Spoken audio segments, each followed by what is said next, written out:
Hey guys, what's going on? Jedi270 here. This is one more video that I wanted to get out real quick. A lot of my videos tend to be about reviews or overviews or that sort of thing. But what we're going to talk about here, lately we've been doing a whole lot on customizing your guns, painting your guns, that sort of thing. Now, a lot of you guys that play indoor CQB, Maximus MJG is one good friend of mine that I know plays a lot of indoor CQB. You'll go from one part of this arena where it's very brightly lit to a dark section. And a lot of times if you're moving either with a carbine or you're moving with a pistol, sometimes it's hard to pick up those front sights, especially if you're not using an optic. And I'm giving you an answer here. Well, a long time ago, long story short, when we had menaceairsoft.com, we carried this stuff. It was called sight dressing, I think was the fancy name for it. But basically what it was an acrylic phosphorus paint. And what this does in the airsoft world is it allows you to move around in regular lighted conditions, charging up this glow-in-the-dark paint system that goes on the front sight post of your pistol, the rear sight dots of your pistol, or on your carbine. And then when you go into these dark areas of these rooms, boom, you've got night sights.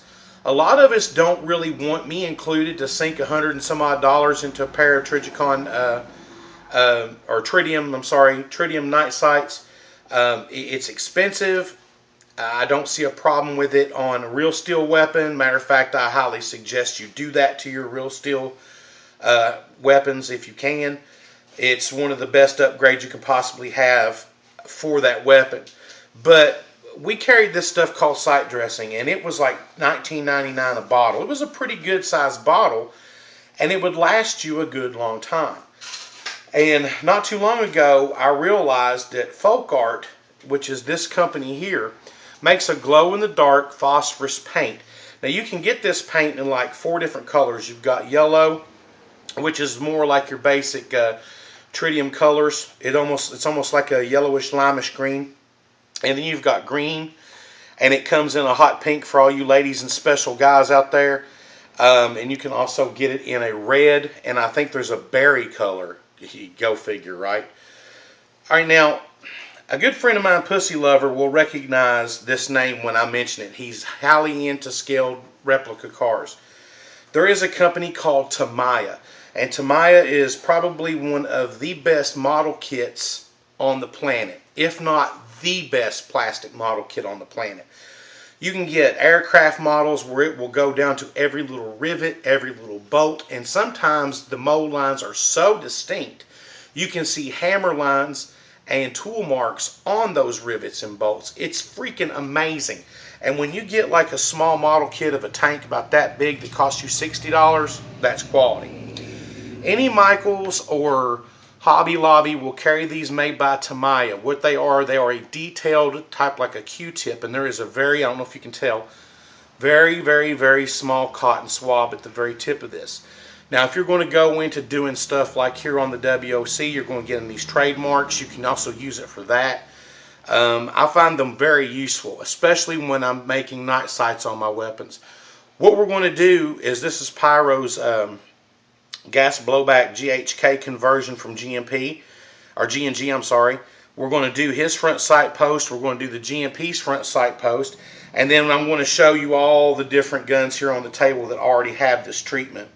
This is my KJW G23, and you can tell that it has almost a limeish yellowish color to the paint. A lot of the Glock sights have a bigger dot, so they're going to do a lot better than some of your smaller sights like on this WE1911 MEU. Now you can tell it's like a dull yellowish color right there maybe, and it's a smaller dot. So more coats and longer charge time in the light gives you a longer glow time. But it's absolutely perfect for indoor CQB when you're only going to be in that area for a very short time. You move back into the light, it's charging back up as you're using it in the light, and then boom, you're back in the dark, and you have a better sight picture this way, especially when you're wearing a full face mask or you're wearing something with a smoke tinted lens on your goggles. The last thing you want to do is to pull that eye protection off just so you can see what you're doing One, it takes time away from you, which is tactically unsound. You do not want to use any wasted movements. Everything you do in a tactical situation needs to be point on. Bing, bang, boom. No wasted steps, no wasted movements, nothing. Everything has a purpose. So ripping off those goggles is not only unsafe, it's also not tactically sound. So this is a good way to do this. I mean, now you can pick these Q-tips up from Tamiya. I'm sure you can use a pointed toothpick. It's going to be a little bit messier. These are about $4.95 for a box of 50, which is very economic when you consider you're only going to do your sight posts every now and then. Walmart carries your folk art. You can also get this stuff at like Hobby Lobby or Michael's, like I said before, any hobby store. And this at Walmart was like $1.40, I think, or not, probably not even $1. I can't remember how much I paid for it. But this stuff is completely awesome. Every single pistol on this table, to include my XDM, now has night sights. Here's the WE F226. Now has night sights. Of course, you saw the G23.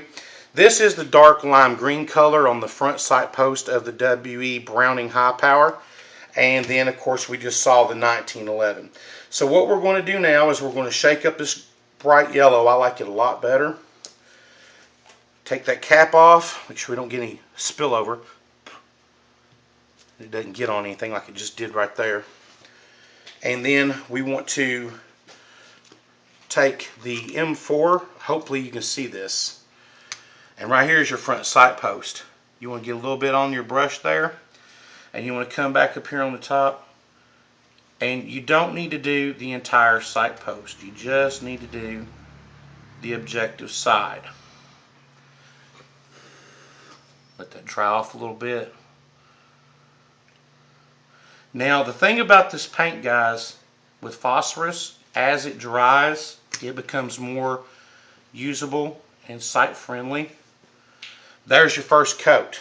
Okay, I don't know if you can see it, but there's your first coat. This thing will glow like a beacon in the night. When it once it dries, and we'll add another coat. It only takes a couple of seconds to get this job done. And it's one of the best things you can actually do for your weapon as far as I'm concerned. Plus the simple fact that it's so cheap, so economical to do.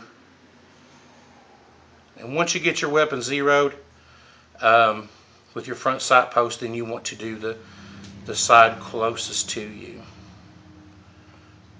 You can even do the top if you want. And I like doing the top of the sight post. This is my gun, so that's why I'm doing it to mine. But I like to do the top because when I'm carrying this weapon in a low ready, I can see the top of it and I can get the front sight post up where I need it to be. So basically, that's it in a nutshell, guys. It's very simple. It's very easy to do. It's very cost effective. And what you end up with is a really nice setup for your guns with very little cost. Pyro, would you go over there and kill that light? And let me see if I can pick up on this G23 here. I know we got light coming in from the windows, and maybe that might not be optimal. It might not get dark enough in here, guys. And I don't know if you can pick up on it or not. Of course, we got the flash going, so probably not. Fail on that part. But you can actually, go ahead and turn the light back on. You can actually go over to my channel, and there will be a video on there of this pistol with its night sights shining. Guys, go to Walmart and pick this stuff up, man. Just be really careful what you apply it with. I highly suggest something like those Tamiya brushes, but it'll give you a good idea and of what to go on. And it's, like I said, it's a very cost-effective means of doing what you need to do. This is the Jedi 270. I thank you guys for watching. I am actually going to leave the comments open on this video. And this is under the advice of a very good friend of mine. If you guys don't like me, please unsubscribe to me. Please. I don't want you subscribed to me if you don't like what I talk to you about. Nothing that I have done in my past has any bearing on what I do in my future or my now. And I just flat out refuse to cater to the BS anymore. So if you post a link on my channel to anything related to Crazy NC, man, you're going to get banned. That's all there is to it. One, I don't want his crap anywhere near mine. Two, I don't care what this idiot has to say. And three, if you're going to go on my channel and you're going to curse me, that's going to get it removed and that's going to get you banned. If you have a difference of opinion about what I say, then fine, be clean about it, be objective about it. I welcome that. But if you're going to curse me and my family, if I continue to get the hate mail that I've been getting, the death threats that I've gotten, and oh yes, I have gotten some, I'm going to ban it and I'm going to forward it to the authorities. It's that simple. Grow up and realize that this channel is here for your help. I am here to help you the best I can. That's all I started out doing in the beginning. I never want to mislead anyone. I've never intentionally misled anyone. Everything I've told you guys about myself is the truth, and we're going to leave it at that. No, I will not post any of this so-called proof that this moron in North Carolina says he needs. I will not feed a coy dog. I will not sit here and produce stuff for him that he can just come up with something else. Take me as I am. Take me as a help to you, or just flat out leave me alone and go on someplace else and go on with your childish things. This is the Jedi 270. God bless you all, and thank you for watching.